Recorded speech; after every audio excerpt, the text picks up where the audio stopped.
Dear Venerable Sisters, Dhamma friends, today also we are going to have our question and answer session. We'll ask Ananda or Tilak to start the session with a written question, please.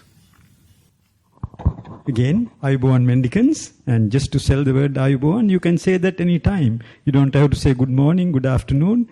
You can say it in the morning or in the afternoon. You can say it in the morning and afternoon if you want. So that's the good thing about the word Ayubowan. So we have, today is the day 4 of this 7-day meditation retreat. Getting it right? At Jhana Grove Retreat Center here in Serpentine in Western Australia, conducted by Most Venerable Uday Iriyagama Dhammajiva Maha Thero. So, just a summary first, Bhante. There are altogether 6 written questions, and 4 in English, 2 in Sinhala. And also, just to make an announcement, the organizations have told me that there is going to be a video clip, which may run into about 12 minutes, I was told. So, there may not be an opportunity, we'll see how it goes, for unwritten verbal questions on the spot. And also yesterday a couple of people came and spoke to me, announced, and if anyone feels that they can't stay due to physical problems or anything, they are free to leave by 9 o'clock or even earlier. So I thought I will make it clear. Ante has mentioned that right at the very beginning as well. So without much thing, we'll go into the first question. Again, the first question is from mendicant, true mendicant, and it's from Venerable Ajita, and so I will read it. Dear Venerable Dhammajiva, in 10.61, in Anguttara Nikaya book 10, number 61, there is a nutriment for mindfulness and clear comprehension, which when traced all in the way back leads to associating with good persons, sappurisa samsevo. My questions are, how important or vital is this association with good persons for one's spiritual progress? Does one need to practice in the presence of a noble one, so one has to access to the word of another, parathogosa, or is listening through MP3/via YouTube is sufficient or good enough? I think they are, though interrelated, I might leave it and come to the questions next. Yeah, there's one incident where Venerable Ananda one day in the shadow of the Jetavana had a sitting session, and he was so happy. It went very nicely, and immediately went to the Buddha and paid respect and told Bhante, now I really understand the value of associating with the true person or noble person. I think 50% of my progress is because I am associating a true person or noble friend with the Buddha. Then Buddha says, please, stop it. It is 100% your progress, anyone, is due to noble friend. So therefore, difficulty is we don't understand who is the noble person and who is the ignoble person. So Pandita Sayadaw says, whenever you become noble person, then you understand the other noble person. So first and foremost, you have to be a true person. Then only you can understand the true person and the noble person. So therefore, keep on accumulating, and that is the endowment. As you progress, you bound to see there are more than what we expect good people. But we have to be good, then only they will connect to us. They are reciprocal thing. And the second part of it is that noble friend, and the what was whether one has to listen to the true Dhamma. Yes. And Burmese monks, they say, true Dhamma is like a rain. And if you wish to have some water, keep your vessel outside. Then rain can fill it. If you keep it inside, rain may run, it may rain, but you won't get any benefit. But if the vessel is having very small mouth and a big belly, it will take long time. If you have a big mouth and a little belly, it will overflow. And if you have a little hole underneath, there won't be any accumulation. Dhamma is always flowing, but you must be receptive. Our receptacles, this thing is not there as far as we are concerned and obsessed with sensuous desire. So Dhamma is always happening, specifically under the dispensation of the Buddha. So we have to take care about how much we are receptive. I apologize. The second part is also connected with that. And I read from Chamya Sayadaw's book, if not mistaken, entitled Sati the Yogi. He said one of the factors which is conducive for developing concentration is to associate with those whose mind is concentrated and avoid those whose mind is scattered. If I may infer that this is also applicable to any situation in life, then how to draw the line of setting the boundary and trying to help someone in trouble, thereby exposing oneself to the possibility of being pulled or sucked into the negative traits by association versus staying out of the situation altogether, minding one's own business. Yeah, in Mangala Sutta, the auspicious one, very first thing is you have to do away with ignoble people. Asivanaja Bharana. And then you get the endowment, you get the gift, Panditanancha Sevana. You get the association with the good people. As far as you associate with the lowly people, good friends never come in. So therefore, not searching for good people, you have to do away with ignoble people. That is the task. Very difficult. So when and where you get the good people, in American terminology, they call good vibes. So when you are living with good people, you are definitely get good vibes, and that is called, that your gain is called, it's a contagious thing. When you are living among the noble people, you get that blessings, you get that serenity, you get that equanimity, even without you practice. But to keep association with the good people or true people, so I don't know whether it is completely your volitional activity or it's an endowment due to your past karma, past good deeds, whatever may be. I would say it's like a electric thing. When the time happens, you get this opportunity. Bhante, the third part of the question is related to the question above. Can a monastic whose inclination is to practice as a hermit be considered helpful to the society instead of the notion being selfish, not wanting to teach or share the Dhamma to others? If yes, why? Thank you, Bhante, with metta and gratitude, Venerable Ajita. Yeah, that still again I am referring to the Upanishad Sayadaw. It says that many people says you are morally restrained and your senses restrained, maintain your virtuous moral virtues, and people will accuse you telling you are going to get enlightened yourself, you are very selfish. And I had that the accusation long time. Because I went into the forest, I never come out, and dissociation with the friends and the relatives, everyone says, I am the most educated person in the family, and I am not serving the country, I am searching my individual liberation. Of course, I don't care, but the people are telling. But when I go to Panditarama, he says, what is the virtue, what is the virtuous restraint is, you are not killing.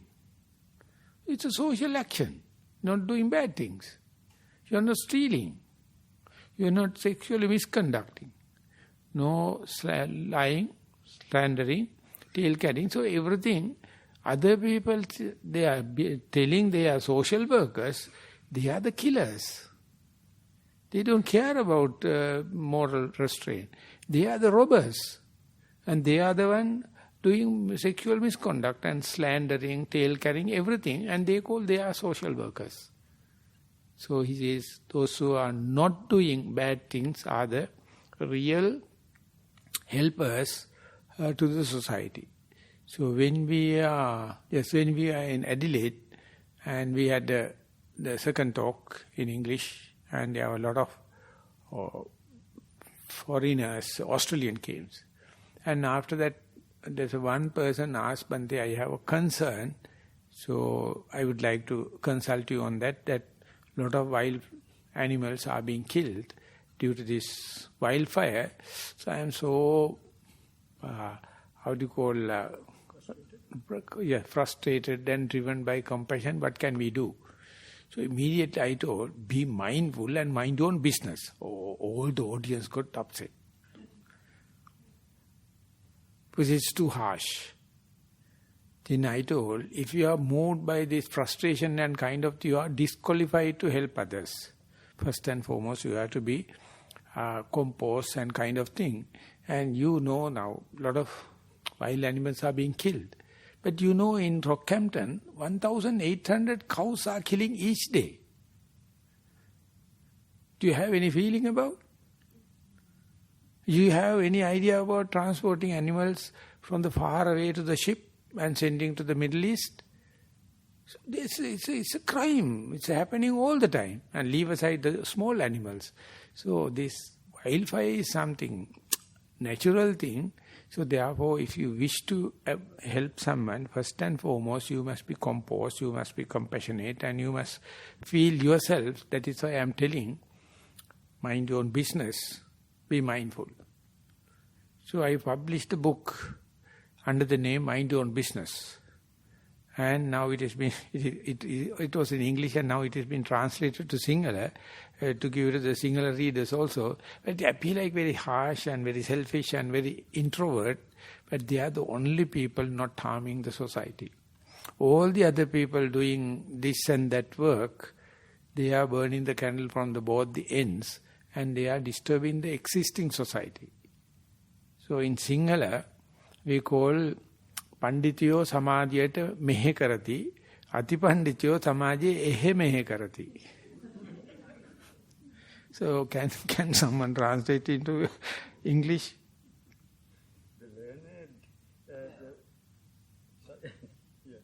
The Panditayo, I think I don't know, that's a Panditayo. They call Pandits. Learned mess up with Samadhi, is that right? No, Pandita can help the society. Pandita. The over Pandits, they are disturbing the existing society. Super Pandits. So don't try to be a Super Pandit. Next one, Bhante. And this is about little bit, it's within the framework. So each time I walk past a special plant in the garden, the thought, I want one of those for my garden, comes into my mind. Watching my mind, I am wondering, is that a mind filled with greed, or is it okay to want a nice plant for the garden as long as one is not attached to that outcome? Much metta, and thank you for your wonderful teaching. So Please. It's very difficult for someone to comment upon this kind of thing. Somehow or the other, we wish to be extrovert rather than be introvert. Extrovert make you very dramatic, very eventful, and therefore our whole life is extrovert. Instead, if you are looking at yourselves, that is called introvert, or called insight is the most official term. Insight means vipassana. With the external thing also we can learn. But ultimately it must be verified with the internal thing. The Buddha says, whenever you are learning something from the internal, compare it with the external. Whenever you are learning and experience something internal, it must be compared with the external. So when it happens, one day you will understand why these plants are titillating you. What is the motivation? And how much you are mindful when such emotional things are happening. So is this the only way, or can we improve skillfulness? Just mind your own business. Just see the in-breath and out-breath. Just see the rising and falling. I am not telling it is a crime. I mean, it's a very innocent thing. But our mind always happy to fabricate storytelling connected something extra, outwardly. And that is how we become churning in extrovert, and so much so we have no time for our well-being. We don't have time for our compassion, and instead we take external things. So not bad, because this is not a negative thing, but instead whenever such a thing happen, just see what motivate myself to take external objects, and then when such a thing happen, where is my mindfulness? How quickly you can come back to your assembly ground. That on that sense, this will be a very good exercise. Yeah. This is number 3 in English. Dear Bhante, my posture is sitting and try to be aware. Try to be aware choicelessly after the advice in Q&A yesterday. In normal sitting meditation session, I was seeing the anapana. Now this is anapana. A lady came to me today and said, I have a bone to pick with you, Ananda, because you pronounce anapana as anapana. I told this lady that that is how it was written. But I am correcting it here. That is how it is written here as well. It is anapana. So for about half an hour, in a choiceless manner, when the pain in the leg appeared, that also was treated equally. It was very calm and longer than the usual period.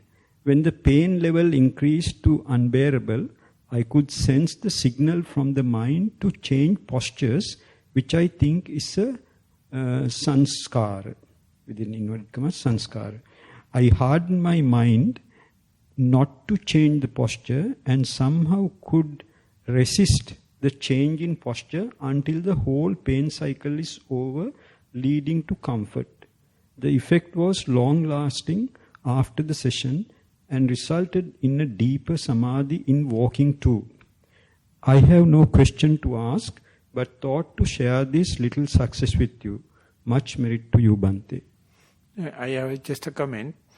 So when the proprioception of our body, or proprioception of our consciousness, whether you are mindful or not, it is searching about your posture. If something is pressed or something irritating, the mind itself is working, and it is happening through the nervous system to alleviate that. And when such a thing happens, is it the signal comes, sometimes you don't know the leg is stretching, whether it is happening through or with consciousness and will and the volition, or it is due to the mechanism it is happening. So therefore there is a sampajana kaya sankhara, asampajana kaya sankhara. Asampajana kaya sankhara is, according to our security system, whenever my hand goes to the fire, it pulled back. So it is not you do it. It is due to the security system. So likewise, there are some systems to protect ourselves, and for the security, they are already inbuilt. We don't know how it happens and what it happens if you are not mindful. When you are being mindful, you can see, while you try to be with the breath, the pain happens, there's a kind of a internal reaction happens towards the pain, and it decides now bearability changes to the unbearability. And then a decision making happen and let you know, now I am going to stretch my leg. As far as it is asampajana, as far as it is not volitional, as far as it is not willful, it is not going up to the karmic level. Whenever you volitionally involve, committed, then it becomes karmic force, chetanam bhikkhave kammang vadami. So if you are not sharp enough, whether you do it habitually or whether you did it with volitional involvement or consciously, very difficult to decide. There is a book called Thought Without a Thinker by Mark Epstein. He says more than 95% of our thoughts are happening without a thinker. but we are worrying about them 100%. I am repeating, most of the thoughts happening are without a thinker. They have not given a chance for you. That's called fast thinking, thinking fast. And it is happening to the reptilian mind. And there's other one superimposed, and it can say, it's a good thought, it's a bad thought, it's a civilized, this is uncivilized, and all the kind of thing. And ultimately you worry 100%. But if you are mindful and comes to know, there is a process called thought without a thinker. And Malcolm Gladwell, he says, there's a power of thinking without thinking. Fast thinking without thinking. This is how Isaac Newton came to know about the gravity. But it was not taught to him. He is not born with that. So apple hit, there's a kind of click here, there's something pulling must be there. So he came out with gravitational force. If you sit under an apple tree and if the apple going to happen to hit on your head, what will happen? You may be not thinking about gravity. So likewise, this every thinking, every happening, if you are not mindful,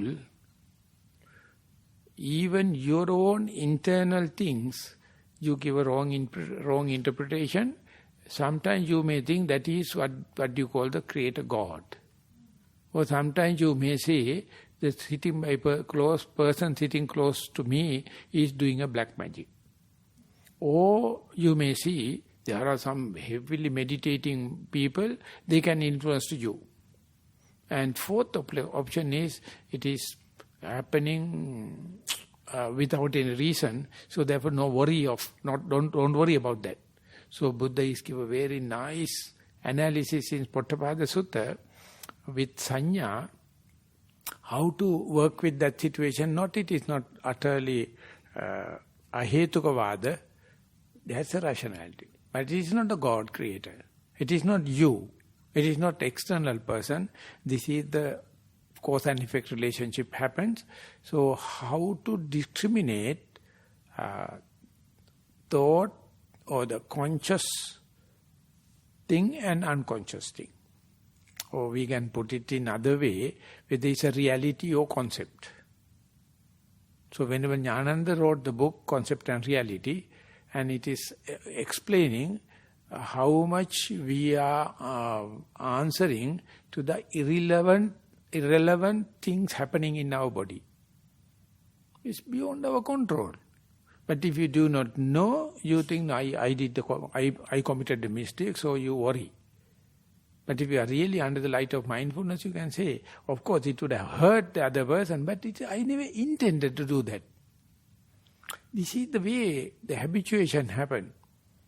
Whenever you comes to know about that, you understand, if I can't stand for my own verbal, physical, mental deeds, how can I judge about the second person? Who the hell is qualified to do that? So therefore, whenever such a thing happens, just see how the mind is working and pulling your leg back, or sometimes the arm is going in an irrational way. It's not utterly impromptu. There are some causes and effects. So therefore let it happen, observe it, non-judgmental, keep on observing, then only you can understand. To put it in the extreme terms, everything of them are pre-planned. You have nothing to change. It is predestined. You are observing a DVD, uneditable. It's all predestined. So if it is so, of course, no one can get into the Nibbana. But we ultimately call, I did it, it happened to me like that, it's predestined. So therefore you can understand the other person is doing good or bad. Very difficult to attribute to him, because that is something predestined is happening. I am not going to give 100% Pubbekata father. But that is the way it happens. So human being is such a situation, non-governability, uncontrollability. We have to accept it. It's a kind of a bankruptcy. It's a kind of a bankruptcy, but children very happily accept it.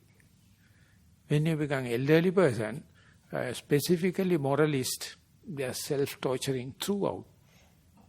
Sorry. They don't know how much I do, how much it happens. So how much how much I am looking or how much I am seeing, how much I am listening, how much I am hearing, how much I am doing, how much it has happened to me. So this is the most difficult part in the grammar. Passive voice and active voice. So when you are talking after meditation and understanding, very sharp. You have to tell, short and sweet, what is happening. This something happened, this something I did. But that part is not in grammar, but Pali language is so sharp that even that sense is there. Now it has been taught in the classes because we are talking very gross. But when you are talking internally, you must understand how much I did, how much it happened. So then you find you are just a puppet. Whenever the circumstances happen, you react. Ultimately, later you are going to justify it. That is your idiotness. That is your foolishness. In Sinhala we call, ලේසියටත් පහසුවටත් දැන වැරදි කරනවා. එහෙම වුණත් නිදහසටත් කියන්න කරුණු තියෙනවා නැත්නම් හදලා කියනවා. ඔච්චර තමයි ඇඩල්ට් සයිකොලොජි කියන්නේ. ඔය යන්න හරිනවා. No mindfulness, no moral restraint, no moral shame and the moral fear, and you just relax. And ultimately, if someone asks, you give a superior answers, rationality, but it is because you are slack. You are not vigilant, you are not diligent, you are not mindful, then anyone can manipulate you like a television with remote control. But when you become an arahant, remote control don't work because battery is gone. You are just pressing here and there, but it won't work. So there will be very, very sharp, very detailed experiment whenever you are under the light of mindfulness, how the pain, how the perception, how the volitional, and how the consciousness is working. So this machine we earn just to see that, not just for the sense pleasure, not just for the self-indulgence, sensuous indulgence. So therefore, we can't do away that 100%. So whenever possible, just observe yourself, but don't arrive at a decision. 1001 time you have to keep on observing. Dear sir, my posture is sitting. My primary object of meditation is in and out breath. On this subject, I try not to focus on one point, as it causes me to have a headache at the center of the forehead. As for walking, I found on the sole of foot onto the other. As for walking, I focus on the sole of the foot, one to the other.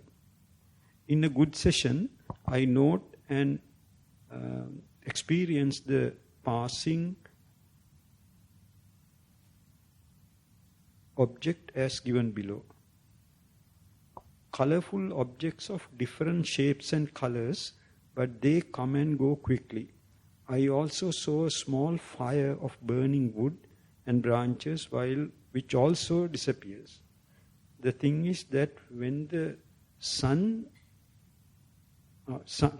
begins to set, they do not appear anymore. Sir, may I know why? Sir, may I know the reason why? So whenever you are focused and mindfulness is focused, not that the color and the shapes come and impinge into your eye, not that you are noting, but as far as you are mindful, whatever happening is become colorless, they become fade off, viranjane වෙනවට මොනවද කියන්නේ? Bleached. but hardly you will notice. When you are mindful, objects come and impinge you, but they are not much titillating. They appear like bleached. And whenever you are not mindful, they appear very colorful, distracting and pulling. And not that while you are walking, the sounds come and hit on your eardrum. They happen, but they become meaningless or bleached or no sense. Not that thoughts are happening. Thoughts are happening, they become inert thoughts. They become background thoughts, no trained thoughts, no chain thoughts. So therefore, whenever you are mindful, lights are there, visual objects are there, sounds are there, smell, taste, everything come and try to impinge. But as far as you are protected with mindfulness, two things, that the impingement or infliction become less and the colorfulness become less. So that is the way our mind is working. So in Mahalunkyaputta Sutta, the monk Mahalunkyaputta, he says, Naso rajyasu rupesu rupandisva patisato. The visual impingements comes, but you are not appreciating it. You are not entertaining it. You are not tasting it. And meanwhile, you try to keep the attention with the breath or your primary object. When it's happening, he says, Passato chapi rupan, sevato chapi vedana. You are definitely see the object. And definitely you know it is good or bad. But you are not appreciating, you are not carried away by that. And you try to keep the attention with mindfulness, then that becomes faded off. In Sinhala, අපි කියනවා සුද දැක්කා හැබැයි මොකද්ද කියලා මන් දන්නේ නැහැ. මං ඇවිදිනකොට මොකද්ද සුදක් දැක්කා මන් දන්නේ නැහැ ගෑණියද පිරිමියද කියලා. මොකද මගේ attention එක මේ මූලික පරමාර්ථය. So these things when you are observing, so what a way the Buddha explain it, nibbindang virajyati virajjang vimuttati vimuttang vimuttamiti jnanang hoti.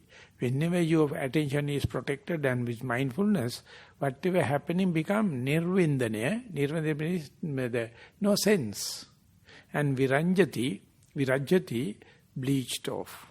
And then you are naturally dissolved, disenchanted. Because of your mindfulness to the primary object. But hardly a beginner can understand. As far as your attention is here, other things are happening, but they become colorless.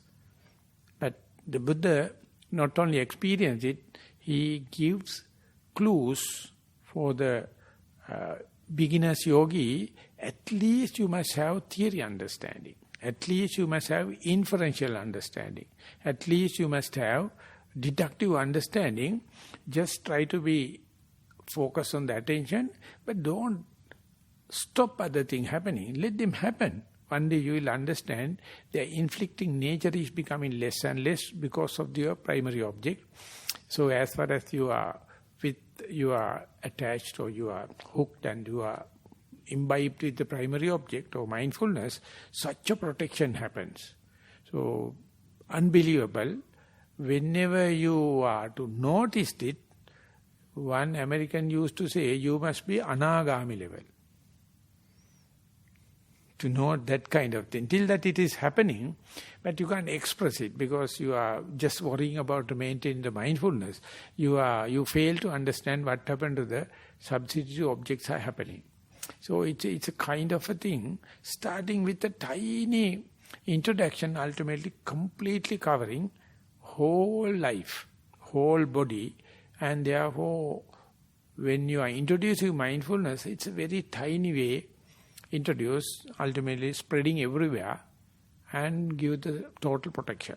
So therefore, satikvaham bhikkave sabbatikang vadami. Whenever Jnanaponik is give a quotation, he says, anywhere, everywhere, the sati has its own function. Don't think I must be sati mindful only sitting and walking and in the jhana grove, not at the home. Each and every moment, it has its own role. So at the beginning, don't worry much. Start with wherever possible, whatever may be conducive, and have hope It is something giving the total protection. So I'll keep only you can understand what the Buddha is teaching in suttas. And it is a good time to see the walking meditation, how we can impose into the wheel. And there you can understand how the weight shifting in the heel to the arch to the toes. And there. No, I think that part, that there are 3 features I just wanted to highlight, but the third one is not there. The hip joint appear like the axle of the wheel. From the hip joint to the toe, the hip joint to the heel and hip joint to the top of the head, exactly the same height.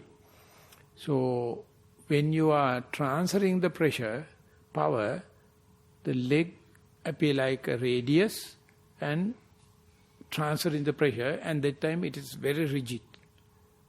So when it is passing the pressure from the ground to the hip joint, other leg is just swinging.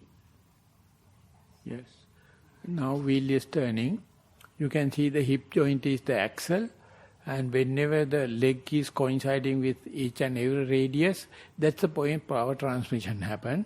So therefore the Buddha give another epithet for mindfulness, ekaro. Ekaro means only one radius at a time. That's the point you have to focus your attention. And the second part is, you can notice from the heel through the arch to the toes, the power transmission along the radius, along the periphery. And that is also very interesting, how the leg thickness of the stones and the bones and everything is reducing. At the heel level it's very thick, and ultimately it is shifting to the toes, and at that time the other heel go there and take the weight. So these things indicate how much in our evolution we have been synchronizing this, and almost all the time we are talking with one leg. So it's like an acrobat. So whenever you are much familiar with your walking path and much familiar with your mindfulness, and when you are walking, you can see you have no chance to look here and there. Because this is a kind of a synchronizing, but still our mind is, once it's trained, looking things and hearing things and kind of thing. But if you are mindful in walking, all the whatever you see, hear, everything will start to fade off. So that is how you get rid of the first cause, or the tanha or desire, not by getting rid of objects, but reducing the attachment to the object by giving the full attention to the mindfulness. So that I thought it is something related to the question. So that is why I thought of showing this part. That is the end of the English questions. So we have 2 questions in Sinhala. ගෞරවනීය ස්වාමින් වහන්සේ, දැනට තරමක කාලයක සිට ඔබ වහන්සේගේ භාවනා වැඩසටහන් උපදෙස් අනුව භාවනා කටයුතු වල යෙදෙමි. පරයන්ක භාවනාව ඊතා ඉක්මනින්ම හුස්ම රැල්ල තුනී යන අතර ඒ හා සමගම හිසේ නළල පෙදෙසේ සියුම් හිරිවැටීමක් වැනි දෙයක් ඇතිවේ. මේ තරමක හිසේ බර ගතියක් වැනිය. හුස්ම රැල්ල සම්පූර්ණයෙන් නැති වී ගොස් මෙම නළලේ හිරි ගතිය ප්‍රමුඛව දැනීමට පටන් ගනී. දැන් පර්යංකයට වාඩි වූ සැනින් මේ ගතිය මතුවේ. ඉන්පසු මේ දෙස අරමුණු කරගෙන සිටින විට එය තියුණු වී හිස තුල නළලට ඇතුළත කුඩා පිම්බීම හැකිලීමක් ලෙස දැනේ. වරින් වර හිත වෙන අරමුණු කරා ගියද මෙම අරමුණට පැමිණේ. මේ දෙස හිත යොමු කර සිටින විට දෙපය දෙසින් සියුම් වේදනාවක් හටගනී. වේදනාව වැඩි වී යන විට ඒ දෙසට අරමුණ යොමු කරන අතර එවිට එය වේදනාවක් ලෙස නොව පයේ ඇති තද වූ ස්වභාවයක් ලෙස දැනේ. විටක කකුල් දෙකම එකක්සේ තද වී සේයක් දැනේ. මෙය දැරිය හැකි වේදනාවක් වේ.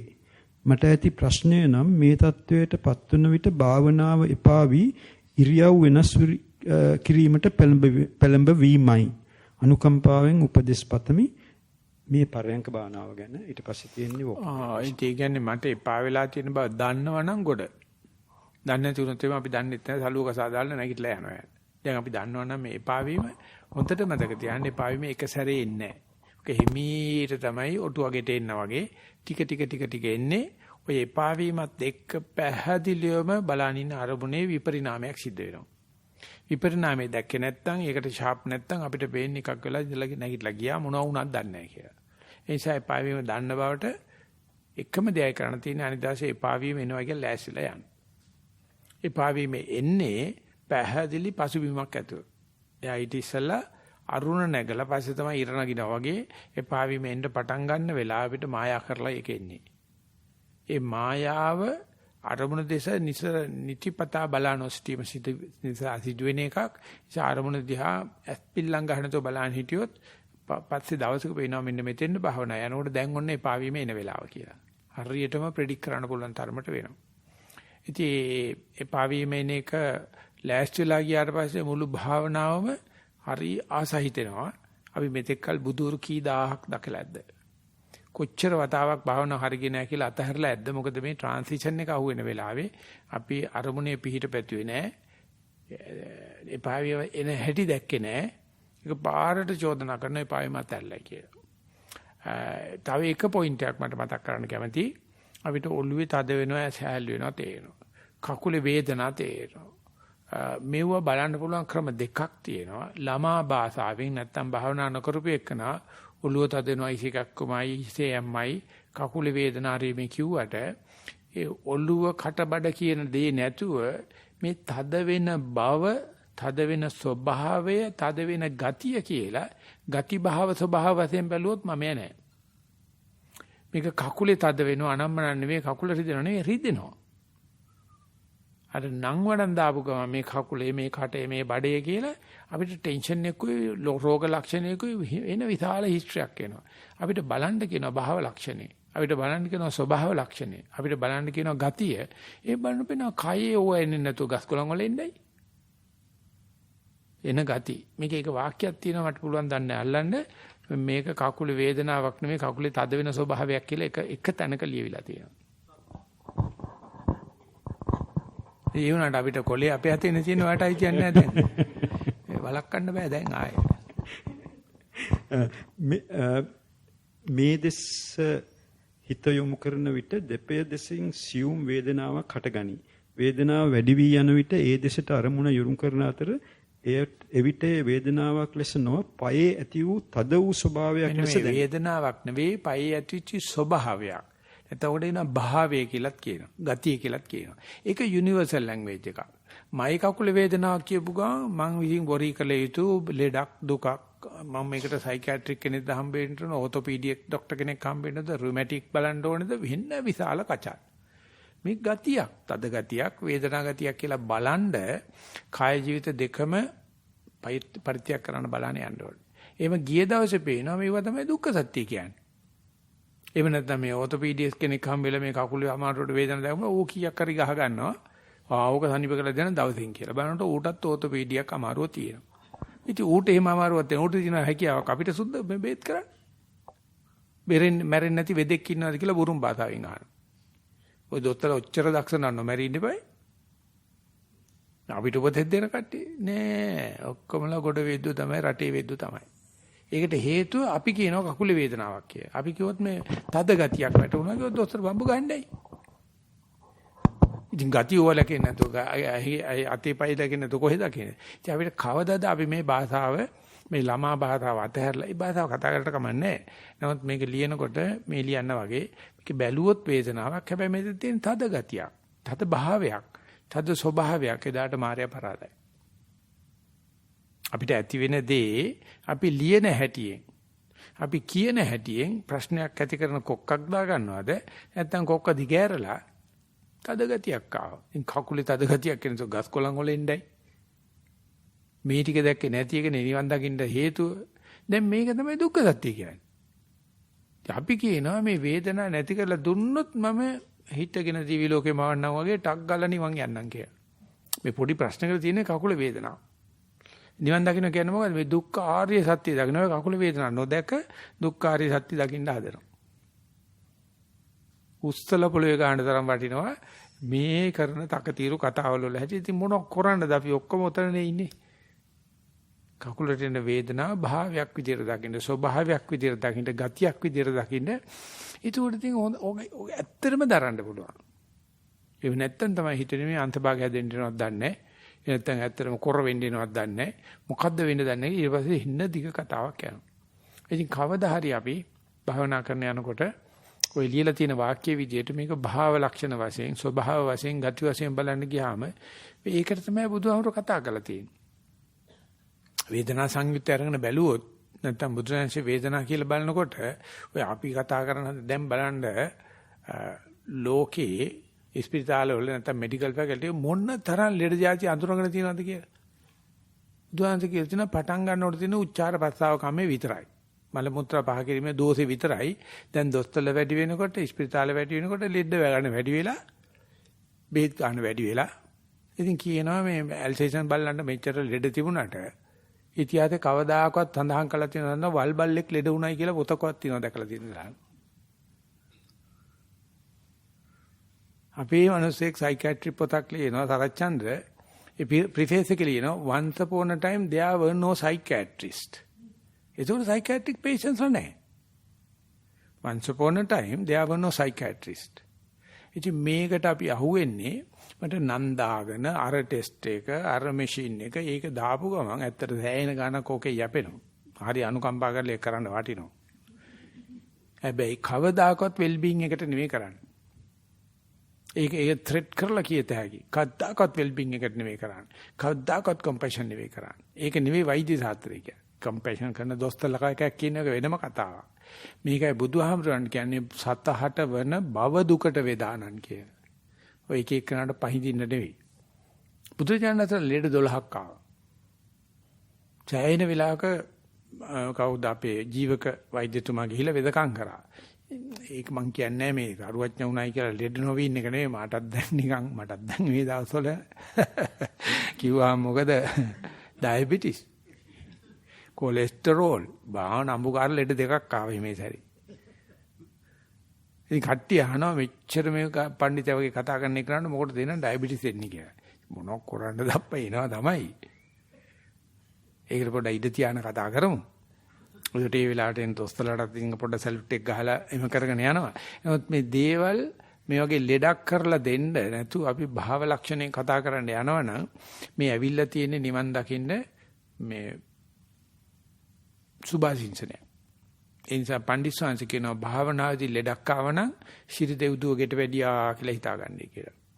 මහසීසයිඩ් ස්වාංශ කියනවා භාවනාදී දුකක් ආවනම් ඒක ඉවරණකම් බැලුවොත් එහා පැත්තේ විපස්සනා ඥානයක් තියෙනවා කියලා. බුදුජානනාන්තේ කියනවා දුක්ඛ සත්‍ය දැක්කොත් විතරයි නිවන් දකින්න පුළුවන්. ඒකත් නේ නිකන් ආවට ගියාට අල්ලපු ගෙදර දුක්ඛ සත්‍ය නෙවෙයි දුක්ඛම් බික්කවේ පරිඤ්ඤය. සියලුම දේවල් බලන්න ඕන. ඉතින් අපි මූල කර්මත්තානේදී පොඩි දේවල් වලට ඇවිල්ලා හොල්මන් කරලා යන්නයි. නං ගණන් කටබඩ දිව කියන්නේ නැතුව මට තද බවක් දැනෙනවා. මට උණුසුම් බවක් දැනෙනවා. මට මේ භාව ලක්ෂණ වශයෙන් කතා කරා නම් ඒ අපේ රචනා ශිල්පයේ සහ අපි ප්‍රශ්න දිහා බලන්නට හරි වෙනස්. හැබැයි ඒක නිකන් මේ භාෂාව ඉගෙන ගැනීමක් විතර නෙවෙයි. භාවනා ඉහළට යනකොට ඒ භාෂාව වෙනස් වෙනවා. අනිත් භාෂාවට තමයි ආර්ය භාෂාව කියලා කියන්නේ. ඒකෙන් තමයි ත්‍රිපිටකය ලියවිලා තියෙන්නේ. ඒවල පාවිච්චි කරලා තියෙන ආර්යයන් වහන්සේලා. ඉතින් ඒක අවුරුදු 2600ක් ඇවිල්ලා තියෙනවා කෝඩ් කරලා තියෙනවා කාට හොල්ලන්නවත් බෑ. ගොඩක් වෙලාවට කන්වෙන්ෂනල් ලැන්ග්වේජ් එකට කිට්ටුයි. හැබැයි මේවා ගිහිල්ලා තියෙන්නේ කෝඩ් කරලා. ඉතින් එතකොට අහනවා දැන් මේ වාගේ ධර්මයක් යේසු ක්‍රිස්තුස් වහන්සේ කිව්වේ නැද්ද? මේ වගේ ධර්මයක් නබි නායකතුමා කිව්වේ නැද්ද? මේ වගේ ධර්මයක් ඒ ඉස්සිනාන්ස්ලා කිව්වේ නැද්ද කියලා. ඉතින් ඒගොල්ලෝ කියනවා කියලා තියනවලු ඒ කාලේ හිටපු කට්ටිය අල්ලගෙන නැහැ කියලා. ඒ අපොස්තල්ස්ලා හිටපු කට්ටිය නිවන් දැකපු කට්ටිය නෙවෙයිනේ. ඒගොල්ලෝ ඒගොල්ලන්ගේ භාෂාවෙන් ලිව්වේ. ඒකට මේක පිරිනනවා. බුදුජානනාංශයේ වැල්ලුවේ රහතන් වහන්සේලා උන්වහන්සේලා පාවිච්චි කරුවේ ආර්ය ව්‍යවහාරේ. ඉතින් ආර්ය ව්‍යවහාරයෙන් ප්‍රිසර්ව් කරන්න පුළුවන්. හැබැයි ඔක්කොටම තේරෙන්නේ නැහැ. තීරණය කරන්න තීරණය කියවනකොට තියෙන මේ කන්වෙන්ෂනල් ටිකක් විතරයි. හැබැයි අපි කවදා හරි ඉගෙන ගත්තොත් භාව ලක්ෂණ, භාව ස්වභාව ගති වලට වෙන මේ ලැන්ග්වේජ් එකේ කිසි බාධාවක් වෙලා නැහැ. අවුරුදු 2600 ආරා උන්ට කොමියුනිකේෂන් එකක් යනවා. ඒ නිසා ළමා භාෂාව කවදද අපෙන් අතහැරෙන්නේ? අන්න එදාට තමයි අපි විපස්සනා පැත්තට හිත ඇරුණා කියලා කියන්න පුළුවන් වෙන්නේ. ඒක ඉතින් ඇත්තටම වෙන දෙයක්. කරන්න තියෙන දෙයක් නෙවෙයි. ඒ නිසා ඒ වාක්‍ය ලිවට ස්තුතියි. හැබැයි කොලේ අපේ.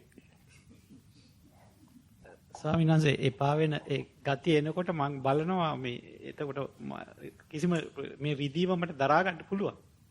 නමුත් දැන් ටිකක් වෙලා ඉන්නකොට ආයෙත් හිතනවා දැන් මේ ඇති වගේ මට ඒක වේදනා සංයුත්තේ සරුවචාන්සේ සඳහන් කරලා තියෙනවා. මහණෙනි කකේ ඇඟේ උලක් කැණුනොත් ඒක වේදනාවක් නෑ කියලා මං කියන්නේ. ඒක ඇත්තටම වේදනාවක් තමයි.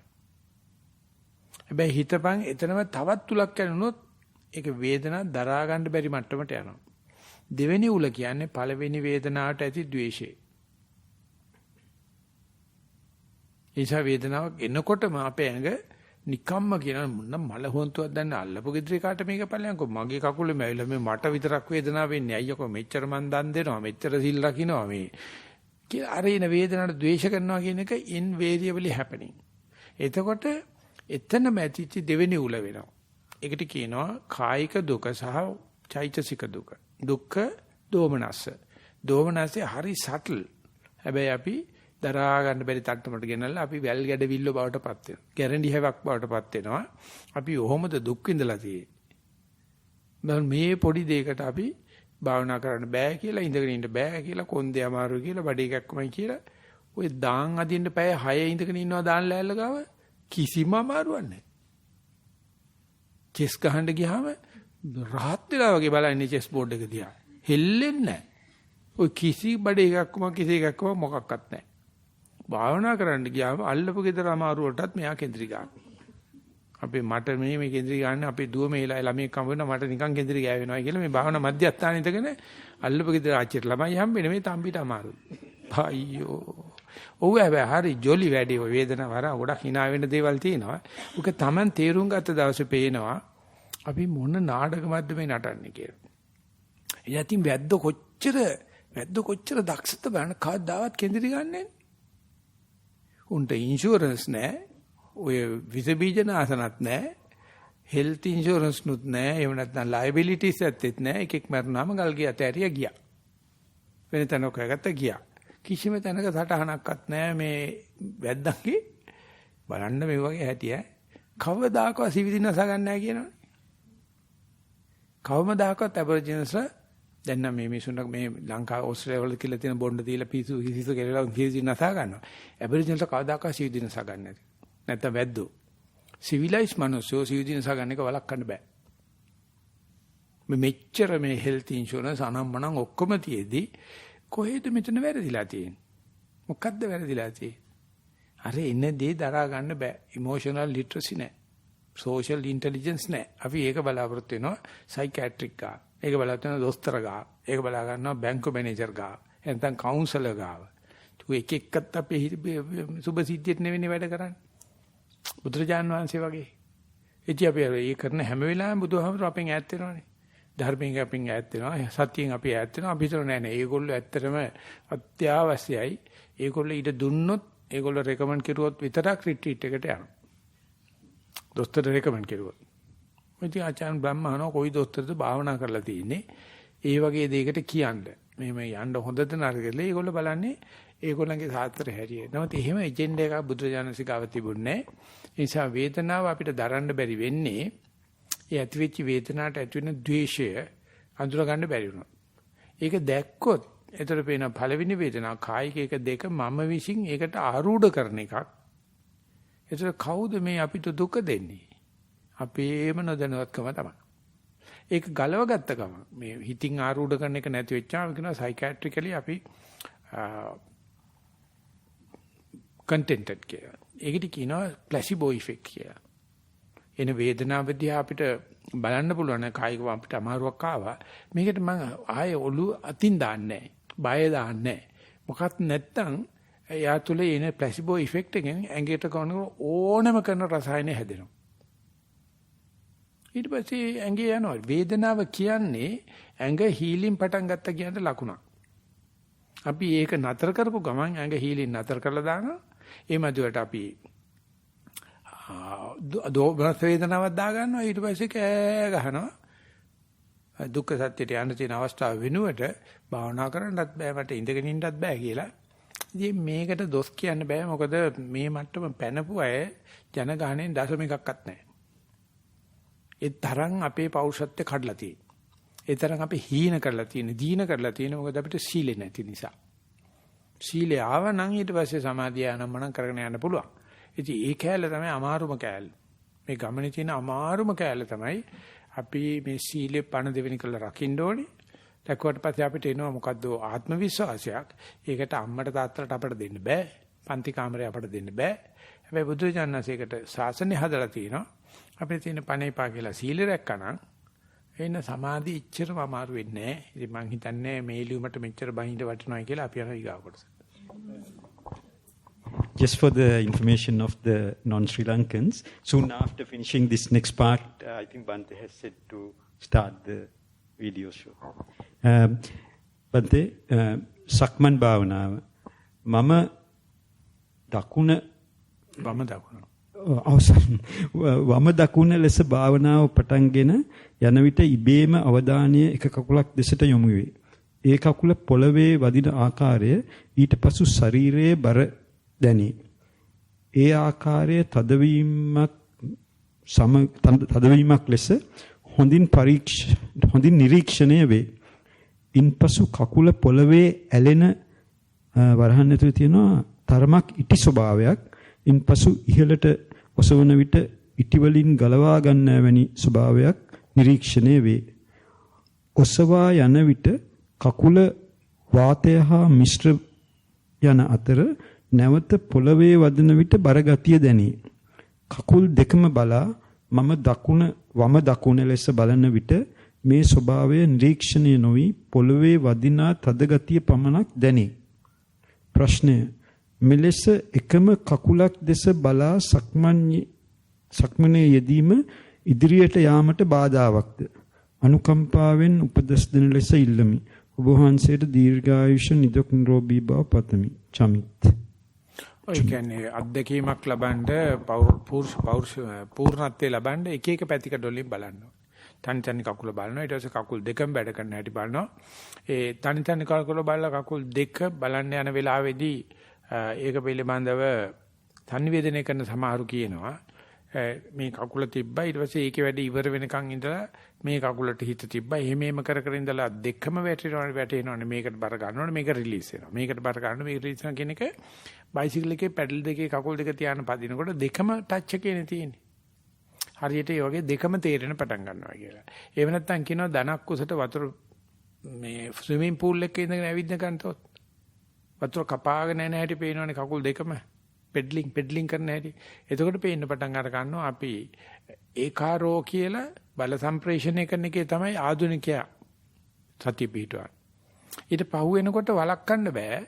ඒක වෙනකොට බර මේ ඇට්ලස් කසියරු කවදාක ගෙනියන හැටි කකුල පොළවේ වදිනකොට එන ෂොක් එක ඇටින් ඇටේට ඉහළට යන හැටි ඒකට හැම සෛලයක් පාසාම එක්ස්පැන්ෂන් කන්ට්‍රැක්ෂන් වෙන හැටි ඒකට ඒක හරහා මේ සෛල යුෂ අලුත් වෙමින් ඔක්සිජන් ඇතුල් වෙනවා කාබන් ඩයොක්සයිඩ් පිටවෙනවා හැම දෙයක්ම හැම සෛලයක්ම දන්නවා මං ඇවිදිනකොට ඉස්සර අපි හිතුවේ මේ ඔක්කොම කන්ට්‍රෝල් කරන්නේ මොලේ කියලා නෑ මොලෙමුත් කරනවා සෙන්ට්‍රල් නර්වස් සිස්ටම් එක බට් අපේ සෛලයක හැම එකක් ඇතුළෙම න්‍යෂ්ටියක් තියෙනවා. ඒ හැම න්‍යෂ්ටියකම ක්‍රෝමසෝම්ස් තියෙන වර්ණදේහ. ඒ වර්ණදේහ දෙපැත්තේ තියෙනවා ක්‍රෝමසෝම් කැප් කියලා එකක්. ඉතින් ඒ කැප් එක සෛල බෙදෙන්න තුනී වෙනවා. ඒක තමයි වයසට යනවා කියන්නේ. ඒකට ටොලොමරේස් කියලා එන්සයිම් එකක් හැදෙනවා. ඒ එන්සයිම් එක හැදුනොත් අර කැප් එක ගෙවෙන එක නතර වෙනවා. ඒක හොයාගත්තේ ඇමරිකාවේ ඕස්ට්‍රේලියානු ලේඩි කෙනෙක් එලිසබෙත් බ්ලැක්බර්න් කියලා. ඉතින් එයා කියනවා සෙන්ට්‍රල් නර්වස් සිස්ටම් එකේ විතරක්ම නෙවෙයි මේක සිද්ධ වෙන්නේ හැම සෛලයක්ම තනි ජීවත් වෙනවා කියලා. යාට වෙනම මොලයක් තියෙනවා. යාගේ වෙනම වැඩ පිළිවෙල තියෙන නිසා අපි එක චිත්තක්ෂණයක් සතිමත් වුණොත් හැම සෛලේම දන්නවා ඔබ සතිමත් කියලා. හැම ක්‍රෝමසෝම් එකම දන්නවා ඔබ සතිමත් කියලා. ඉතින් ඔබට ඔබ ආදරේ නම් දවසේ වැඩි වේලාවක් සතියෙන් හිටපන්. එතකොට ටොලරන්ස් එන්සයිම් එක එනවා. එතකොට තිරියම් වෙනවා. ඉතින් හුඟ දෙනෙක් අකමැති තිරියම් වෙනවට මට පේනවා. ඔය හැම දෙයක්ම ඒ තරම්ම බෙදිලා ගිහිල්ලා තියෙන යාට එච්චරම විස්තර සහිතව තේරෙන්නේ නැහැ. හැබැයි තේරුම් නැතුණාට වැඩි වෙනවා. ඉතින් ඒ නිසා අර මේ වීඩියෝ එකෙත් පෙන්නන්නේ ඒකයි. සක්මන් කරනකොට එක කකුලයි තමයි වැඩ කරන්නේ. නමුත් දෙකම සින්ක්‍රොනයිස් වෙන හැටි මේ ලෝකේ කිසිම යන්ත්‍රයක් තාම හදලා නැහැ. බැකෝ යන්ත්‍රේවත් මොකකින්වත් ඔය කකුල් දෙක වෙන මාරුව ඇති කරන්න බෑ. ඒක නිසා ඒ හරියට මේ කකුල් වල දෙන මාරුව බැලුවොත් ඒ හරියට කකුලකට අවධානය යොමු කරනලාදී රූපයක් බලන්න යන්න විශ්ි වෙලා යනවා. අර තිබුණ ඇලයින්මන්ට් එක නැහැ. මොකක් හරි එකකින් රූපයක් බලන්න කිය ගම මගේ නිකාර කඹේ ඇවිදින මිනිහ ඇදගෙන වැටෙනවා වගේ වෙනවා. ඉතින් ඒ කියන්නේ හරියටම සතිය පිහිටවන්න දන්නවනම් සතිය පිහිටවම සතිය විශ්ීම සතිය නඩත්තු කරගෙන යනවා. ඒතර රූප බැලීම කරදරයක් වෙනවා. සද්ද ඇහිල්ල කරදරයක් වෙනවා. ඇලයින්මන්ට් කැඩෙන එකක් වෙනවා. නමුත් වටපිට බල සක්මන්ට හිත නැතුව ගියොත් කකුල මොනවද වෙන්නේ කියලා දන්නේ නැහැ. අපේ හිත අර සර්පය මේ තිසං 6 දෙනාගේ වැඩේට යනවා. ඒ නිසා සක්මනක පිළිබඳව මෙහෙම කතාවක් අපේ තේරවාද ශාසනයට කොහොක්වත්ම විස්තර කරලා නැහැ. මේක නිවනට කොහොමද තුරු දෙන්නේ කියලා.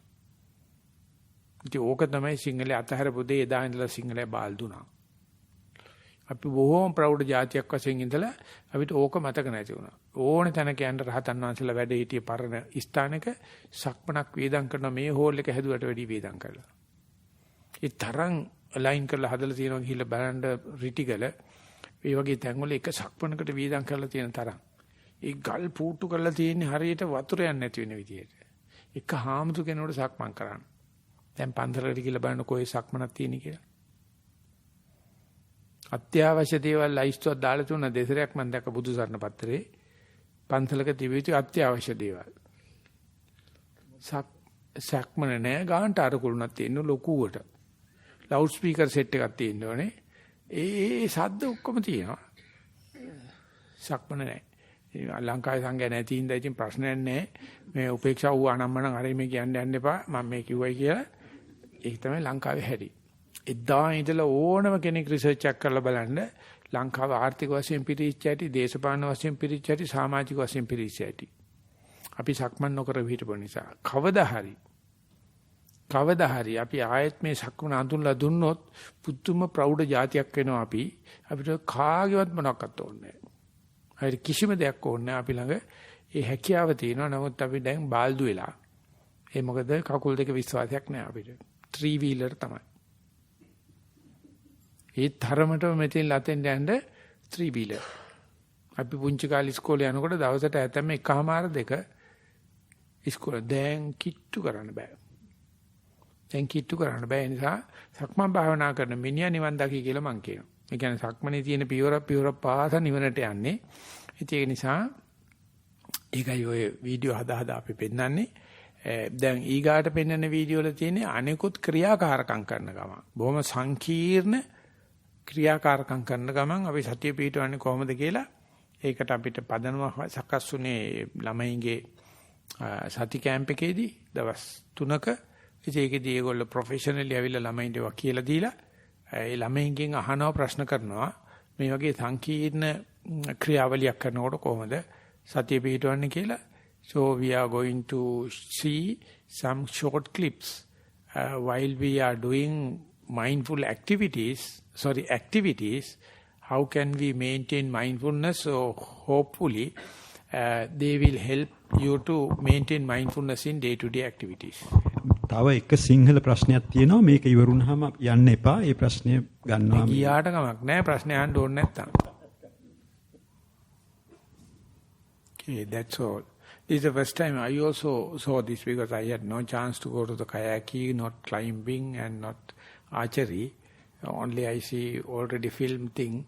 So main idea that I thought was to share because many people says how to be mindful in day-to-day activities. So these are very dramatic events. These children, some or the other, they answer. how the mindfulness is helpful in coordinating that kind of thing. So they give a kind of a different atmosphere when compared to the classroom education. So we call in mindful school life skills or jivana kusalata or extracurricular activities. So we are keep on writing little books so children can select whatever they like and going to introduce that into the Sri Lankan curriculum also. Okay, we'll go to the last question and see the end of the session. Bante, this is the Sinhala question, last one. Garu Swamin Wahanse අවසරයි. මා බොහෝ කලක් සිට සතිය පිහිටුවන්නට පටන්ගත් විගසම ඉදිරිපත් වන්නේ ගොජය හෙවත් කම්පනයයි. මෙය දිගටම පවතී සුළුසුළු වෙනස්කම් දැනුණත් සැලකිය යුතු වෙනසක් නැත. එහෙත් ඊයේ භාවනාවෙන් පසු රාත්‍රියේ නිදා ගන්නට එළවෙන විටම මුළු ශරීරයේම ඊටමත් සැපදායී කම්පනයක් ටික වේලාවක් පැවත නැතිව ගියේය. දැනට මේ තත්ත්වය විටින් විට අත්දකිමි. ස්වාමින් වහන්සේ පෙර මෙවැනි ප්‍රශ්නයකදී ගොජය තව තවත් සූක්ෂම විය හැකි බව පැවසුවේය. මේ සියුම් කම්පනය එවැනි සියුම් තත්වයක්ද? සූක්ෂම තත්වයක් අත්දැකීම සිදුවන්නේ කෙලෙසදයි කරුණාකර පහදා දෙන්න. ඔබ වහන්සේට නිදුක් නිරෝගී සුව පතමි. මට මතක් වෙන්නේ ධම්මපදයේ පළවෙනි ගාථාව. මනෝ පුබ්බංගමා ධම්මා මනෝ සිතා මනෝමය. ගොජේ කියන්නේ මනෝමය දෙයක්. ඒ රියැලිටි එක නෙවෙයි. මේ මනෝමය දේ එහෙම නැත්නම් මේ රියැලිටි එක රිප්‍රසන්ට් කරන මේ මනෝමය දේ ප්‍රසන්න මනසකින් බැලුවොත් දුක කෙලවරයි. මේක හරි කම්මැලි, මේක හරි නීරසයි, මේක හරි බෝරින්, මේක නැද්දකින් කියලා බැලුවොත් ජීවිතේ දුකයි. ඒ නිසා මේ දිනදා අපිට හම්බෙන දුක day to day unsatisfactoriness එක දිහා ප්‍රසන්න මනසෙන් බැලුවොත් ගොඩ. ඒක කිසිම තැනක ඉස්කෝලේක උගන්වන්නෙත් නැහැ, අම්මා කෙනෙක් දරුවන්ට උගන්වන්නෙත් නැහැ, ටීචර් කෙනෙක් ළමයින්ට උගන්වන්නෙත් නැහැ. ඒගොල්ලෝ කියන්නේ අපේ දුක නැති කරලා දෙන්න. ඔය ඉංජිනේර කෙනෙක් වෙන්නකෝ. ඔය සිවිල් සර්වන්ට් කෙනෙක් වෙන්නකෝ. ඔය දොස්තර කෙනෙක් වෙන්නකෝ. ඊට දොස්තර වෙච්ච දාසේ අම්මට සාප කරනවා. මේ මොන මේක කරද්ද අපිට මේ උගන්වන්න හදවුවේ උන්න කිසිම දෙයක් දරන්න පුරුදු වෙලා නැහැ. මොනම දෙයක්වත් දුකක් එනකොට දරන්න පුරුදු කරලා නැහැ. ඒක අම්මට ලැජ්ජයි වගේ, තාත්තටත් ලැජ්ජයි වගේ, ඉස්කෝලේටත් ලැජ්ජයි වගේ. බුදු ජානතේ කිසි කරදරයක් නැතුව රාහුල පුංචි ආමතුරණ කිව්වේ වරෙන්කෝ මම ඔබට කියලා දෙන්න දෑවැද්ද දෙන්නම් කියලා අඬ ගහන ගිහිල්ලා ඕක තමයි දුන්නේ. ඉතින් මේ ගොජේ එහෙම නැත්නම් එදිනෙදා අපි කියන මේකට කියන්නේ day to day unsatisfactoriness. මේකට සතුටින් මුණ දෙනවා නම් පොලියන්න කියනවා you must try to find a reason to be glad under any circumstances. ඕක නැති එක්කෙනෙක්වත් ලෝකේ නෑ. ඔක්කොටම තියෙන්නේ ඕක නැති කරගන්න තටමනවා, එල්ලෝනවා, හරියට මේ බල්ලා වලිගය අල්ලගන්න කැරකෙනවා දැකලා තියෙනවද? කොච්චර කැරකුණත් ඕකම තමයි ඇල්ලුවත් ඔච්චර උගේ වලිගම තමයි අහුවෙන්නේ. කො බාරගෙන ඕක දිහා ප්‍රසන්න මනසෙන් බැලුවොත් එන්නේ ඕක සටල් වෙනවා. මල්ල කරදරයක් නෙමේක මේ ගොජේ කොයි වෙලාවෙත් නැද්ද කී විතරක් බලුවමනක් වගේ කියලා ඕකත් එක්ක රණ්ඩු කරන එක තමයි කරන්නේ. ඒක අල්ලපු ගෙදර මිනිස්සුත් එක්කත් රණ්ඩු, ගෙදර ගෑනිත් එක්කත් රණ්ඩු, උයපු දේවලුත් එක්කත් රණ්ඩු, හැම එකත් එක්කම රණ්ඩු. ඉතින් කවදද අපි මේක දිහා බලලා මේ තමයි දුක්ඛ සත්‍ය මේකේ තියෙන්නේ. ඔය ලකුණු හතරක් සාරිපුත්තු සාංශෙ පෙන්ලා දීලා තියෙනවා. සංතාප නට්ටෝ පීල නට්ටෝ. මේක දිහා බලා සිටීම පෙළෙන සුළුයි. මේක දිහා බලා සිටීම දවන සුළුයි. සංකතට්ටෝ මේකේ next facet එක මොකක්ද කියලා කාටවත් කියන්න බෑ. ඒ තරම් වෙනස් වෙනවා. විපරිණාමට්ටෝ වෙනස් වෙන වේගය කලින් අතු කියන්න බෑ.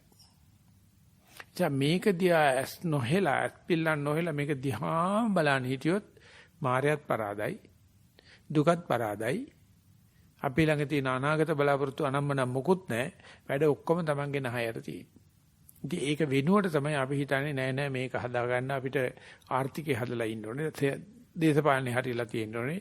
සමාජය හදලා තියෙන්න ඕනේ කියලා මේ බාහිරයට මොකද්ද දාගෙන මේ වර්තමාන මොහොත වසුරු හෙලනවා. ඒ වෙනුවට මේක දිහා බලලා පැමිණි දුක් පැමිණි රහයි කියලා සිංහලයේ ලස්සන කියමනක් තියෙනවානේ. පැමිණි දුක් පැමිණි රහයි කියලා. ඒකට කවුද ලෑස්ති? අපි ඒක ලැජ්ජාවට බාර අරගෙන බෑ අපේ ළමයින්ට මේ දුක් ඕනේ. අපේ ළමයින්ට මේ ඉන්ටර්සිටි එකේම යන්න අරින්න ඕනේ. එහෙම දුක් දෙන්න බෑ. ඒක අපිට ලැජ්ජයි. ඉතින් අපේ හිටියා ග්‍රීක හාමුදුරුවෝ තාම ඉන්නවා. ඉතින් ඒ ස්වාමීන් වහන්සේ මේ අංගාර චෛත්‍ය ගාව ඉන්දියාවේ ගිහිල්ලා භාවනා කරනකොට ඒ චෛත්‍ය නැගලා කොල්ලෝ ටික ෆුට්බෝල් ගහනවලු. මේ හැමෝටම තද වෙලා. කේන්ති කියලා මේ ග්‍රීක කාර්යය ටුවරිසම්. ඊළඟට හැමෝටම කතා කරලා කිව්වලු මේක කරන්න දෙන්න බෑ. මේක සරුවචනාංශේ පිරිනොම් බාපු තැන. ඒක කොල්ලීටි ඉන්දියාවේ ඌව මොනවත් නැහැ. ඒකේ මේ මිනිස්සුන්ගේ හැටි. බෞද්ධ කොටි අරන මේ යට ඇඳුම් මහනවා. බෞද්ධ කොටි අපි කියලා ගැහුවට පස්සේ. අපි කියලා තෙල් පහනක් පත්තු කරොත් තෙල් ටික අරගෙන යනවා වඩේ වදින්න. ඒ විද්‍යාවක් දැන් තියෙන්නේ. ඉතින් ඊට පස්සේ මෙයාට මේක හිතලා පැවිදිලා ලංකාවට ආවා.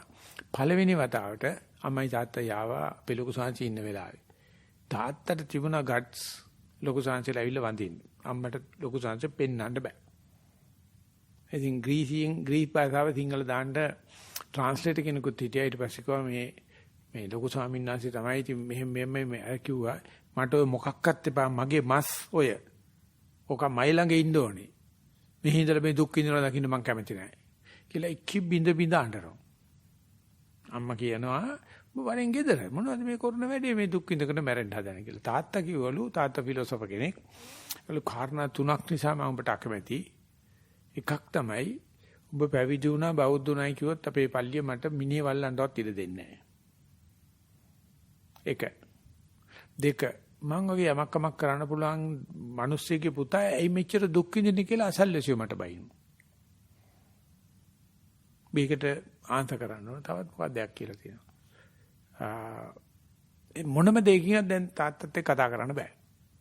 මේ හාමුදුරුවෝ වෙලා තියෙන්නේ හරීම අට්ටකිලමතානියෝ.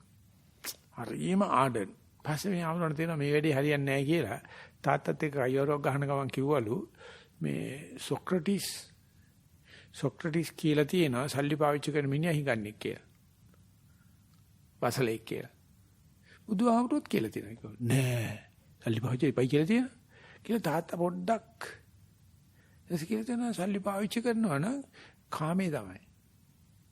හරි නැතුව ඉන්න පුළුවන්. නෑ මම කවලු මමත් බුදුහාමුදුරුවෝ කියන දේ කරන තාත්තා පිළිගන්නේ. සොක්‍රටිස්නේ ඊට පස්සේ අල්ලට පස්සේ පොඩ දුන්නා. ඒ නිසා ඒ තාත්තට හරි ලැජ්ජයි තමන්ගේ පුතා දුක් විඳිනවා කියලා. දුක තේරුම් ගන්න හදන කියලා කතාවක් නෙවෙයි තියෙන්නේ. දුක නැති කරන ක්‍රම තියෙනවා. මයිලක සල්ලි තියෙනවා. මීයා කමෙන් ගිහිල්ලා අපරාධ දුක් විඳිනවා කිය. ඉතින් අපි තාත්තා පුතා නෙවෙයි අපි අපේ ඇඟටවත් දෙන්නේ මේ පැමිණිච්ච ගොජේ තියා මනෝපුබ්බංගම ධම්මා මනෝසෙට්ටා මනෝමය මනසාචේ පසන්නේන භාසතිවා කරෝතිවා තතෝනං සුඛමං වේති ඡායාව අනපායිනි. අත නෑර යන්න Taman එක්ක යන හේවණැල්ල වගේ මේ ගොජේ තියා බල සතුටින් මනසත් එක්ක සැපය පිටිපස්සෙන් යනවා. අයියෝ මෙහෙම කරදරයක් නැද්දකින් විතරක් මෙහෙම එකක් මුස්පේන්තුව කියන එකට කුරේ පිටිපස්සෙල්ල දෙන කරත්තේ රෝදේ වගේ චක්කංව වහතෝ පදං. ඉතින් ඔතෙන්ට ගියේ නැති කෙනෙකුට ධම්මපදේ කියලා දීලා තේරුමක් නැහැ. මේ ලෝකේ තියෙනවා බල්ලා පිළිගන්න කියන්නේ ගොජේ දක්වා භාවනා කරන්න ඕනේ. ඒකල කොයි වෙලාවෙත් ඕක පේන්න ගන්නවා. ඒ වෙලාවේදී හැම වෙලාවෙම සතුට වෙන්න කාරණාවක් තියෙනවා. මේ කොජේ පේනවා. ඉතින් ඒකට භවය කියලාත් කියනවා. ඒකට පැවැත්ම කියලාත් කියනවා. ඕකට සන්තතිය කියලාත් කියනවා. ඉතින් ඒක මේ දුක්ඛ සත්‍ය වශයෙන් ඒක ඉදිරියට එනකොට අපි කොච්චර ಜಾති හිතනවද කියලා බලන්න මේකෙන් අයින් වෙන්න. මේක නැති කරන්න. අනේ මේව දෙයක් වනේ වනසිව් පාවටවත් නොවේවා බලන්න මොන කරදරයක් දපව කොයි වෙලාවෙත් නිින්ද යන්නෙත් නැහැ. ගොජේ පෙන දාන. කාගේද පෙන දාන මේ රාකලේ. ඔය දැකපො නැති එක්කෙනෙක්වත් මේ සභාවේ නැහැ.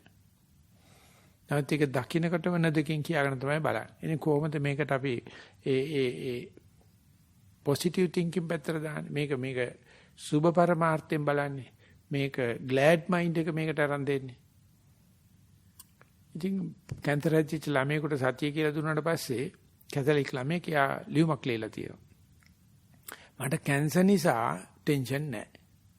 ටෙන්ෂන් දෙයක් නැහැ අනාගතයකුත් නැහැ අනාගතයකුත් නැහැ දරුවෝ මල්ලු හදාන දෙයක්කුත් නැහැ වයස 14යි ළමයා. ඉතින් මට ටෙන්ෂන් කොහොමඩක්වත් තිබුණේ නැහැ. දැන් ඕගොල්ලෝ ඇවිල්ලා මේ වර්තමාන මොහොතේ හිත ගන්න ගියාට පස්සේ මට සම්පූර්ණ අලුත් ජීවිතයක් ලැබුණා වගේ. බය වෙන්න මොනක්වත් දෙයක් නැහැ මට. මම හරි සතුටු වෙනවා ඕගොල්ලෝ මට කියලා දුන්නාම. හැබැයි ඉතින් ඔයගොල්ලෝ මට මොනවක්වත් දීලා නැහැ. මේක මයි ළඟ තිබිච්ච එකක් කියලා කියනවා. මයි ළඟ තිබිච්ච එකක් මේක දුන්නාට පස්සේ. ඉතින් ළමගේ අම්මා තාත්තා මේට්‍රන්ලා පුදුම වෙනවා.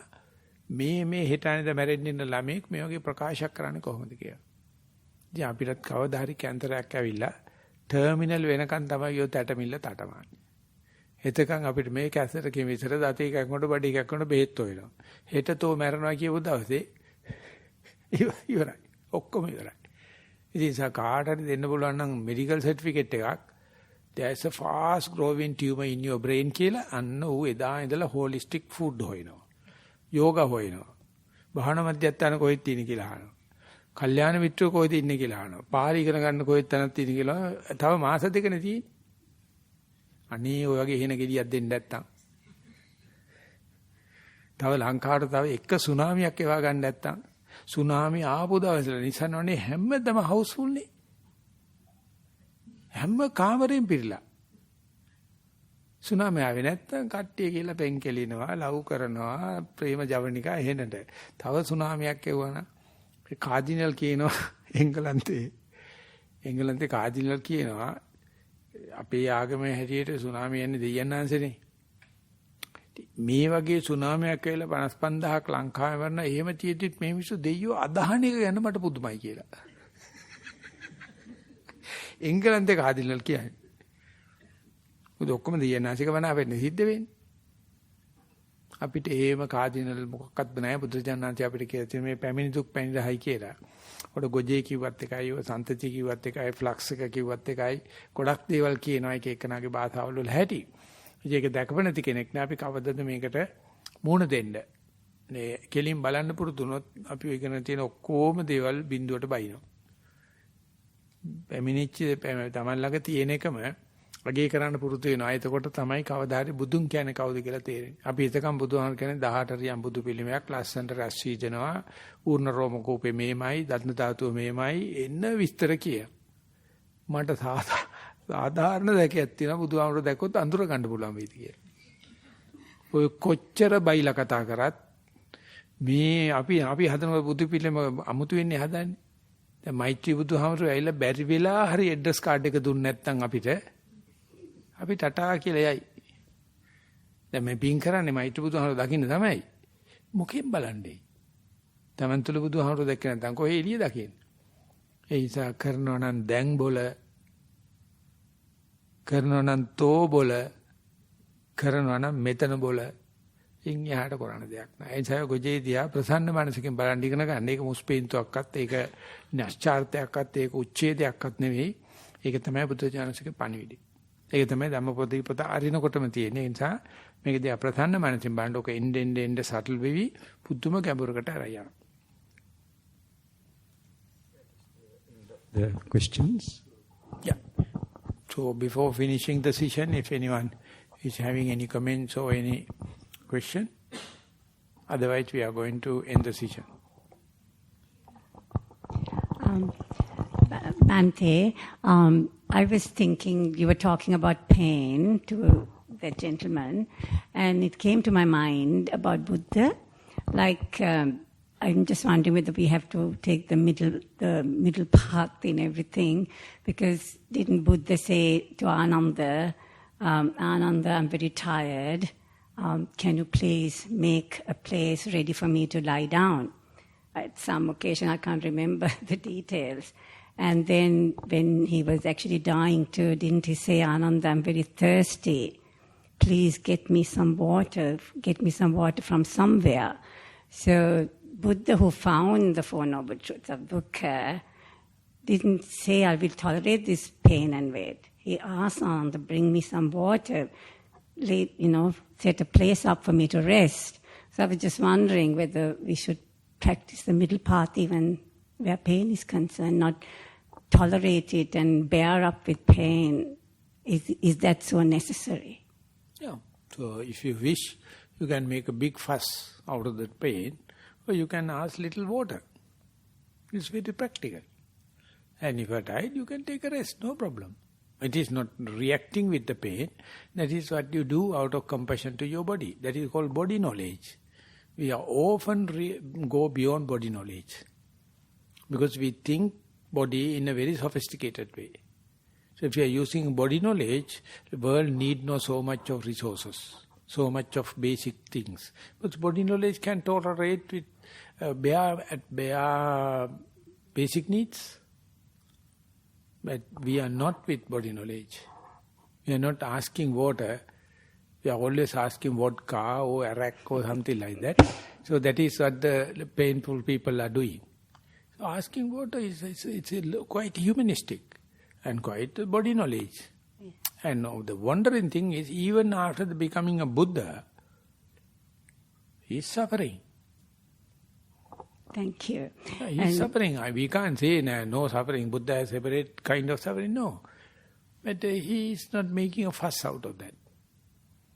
It's a reality. So when we are also come back to the reality, we have enough resources on the earth. But due to our jealousy, due to our disparity in the wealth, we are creating unwanted suffering. But even then, I am telling, even then if you are mindful, that very cussedness never inflict us. Never too late. The world will be completely corrupted. Who the hell? We can be here mindful. Or of course they will say we are very selfish and we are mindful. What? I mean the whole world going in the wrong way, including the leaders, and they are utterly crazy and utterly jealous, utterly disparity in the information, trying to be mindful. So we call, there's a organization, not the organization, called conscious army. Conscious army means when everyone doing wrong, I have nothing way to protest it, only I can do nothing. That's a very solid, very silent sermon, and you know you are the only person contributing to the cooling of the earth. Other everyone is warming up, other everyone is polluting. You are not polluted. You are not verbal action, no mental, no physical. You bear minimum burning of energy. You are the only person doing the least harm. So when the people become crazy, the amount of soldiers in the conscious army increasing, and they are in a network. Wherever you go, you can understand who is the one mindful. You need not any machine, no kind of thing, but they are down to earth. They are simple living, high thinking kind of people, and not worry about the government, the world leaders or wrongdoers, because they are blood boiling. Why should we? We have our mindfulness, whether you have your own pain or whether it is indiscrimination outside. Main thing is not to worry. Main thing is not to worry. Mind your own business. People will come and find even the fault with such people. Never mind, Buddha created Buddha Sasana. Buddha created Sangha Sasana. So we have role models. So we are following the rules and the patipada. We may be inefficient yet. One day we will be efficient. Let the world run hell. No problem. You can be mindful. And that's the point, you give the silent sermon rather than giving a rhetoric talks. You just be mindful. And it's such a profound answer. One day I met one Scientology person. He is following Ron Hubbard. And he came to Sri Lanka to see whether we believe next Buddha to be, Metteyya, predicted to be born in America and with the white hair, yellow eyes, blue eyes and the yellow skin. And he came and asked and talked with me, and do you have any kind of such a belief that Metteyya Buddha is going to be the blondie and the blue eye? I told nonsense. I don't believe Metteyya Buddha, I believe Gautama the Buddha. And he was happy. Then I told, what are you talking about to the people? Then I asked them to be here and now. The best thing, Bhante. The best thing, disorganize everything. Let the individual to be solitude. Whenever organization happen, they come and grab us. That is the Mara. When you are here and now, no one is looking at you because you are just a citizen John. You are not with the gun tip. So disorganize everything, make people or make yourself here, now I am. No organization. So the basic secret of the Buddha, please go to a forest. Please go to under a tree. Please go to a solitude place. That is what you call Nibbana. But in the education, they are teaching you a social creature and educating the social values. Ultimately, you are in the utter tension.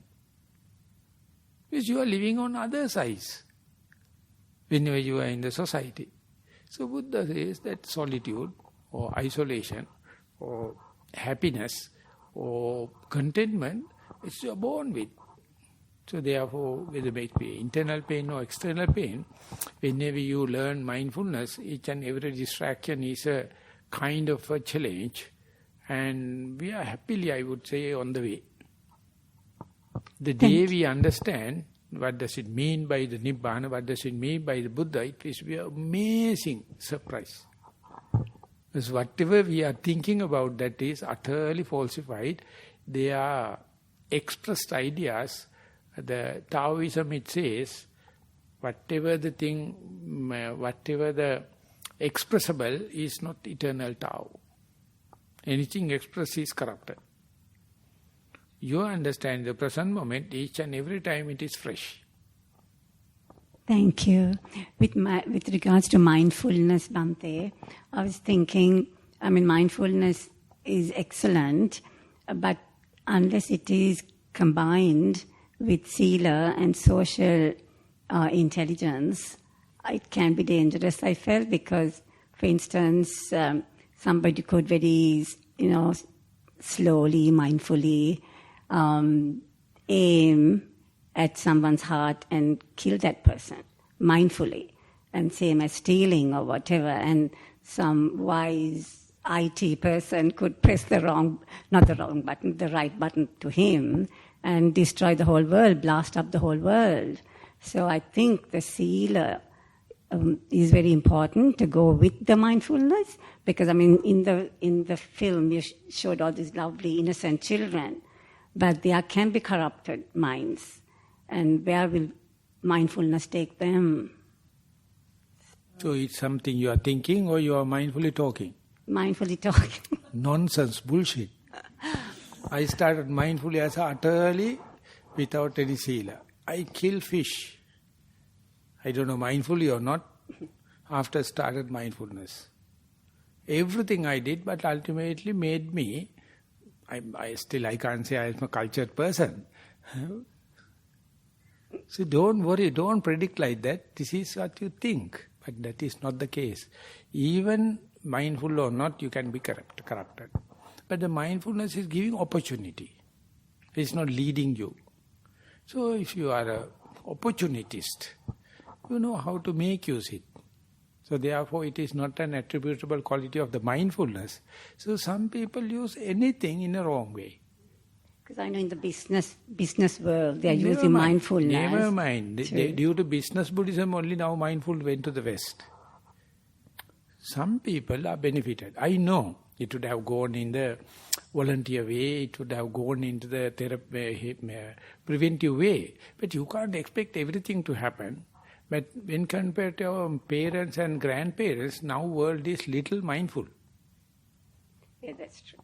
So that's enough. You must find a reason to be glad under any circumstances. So I am so happy, whatever you are thinking, I think you are not mindful.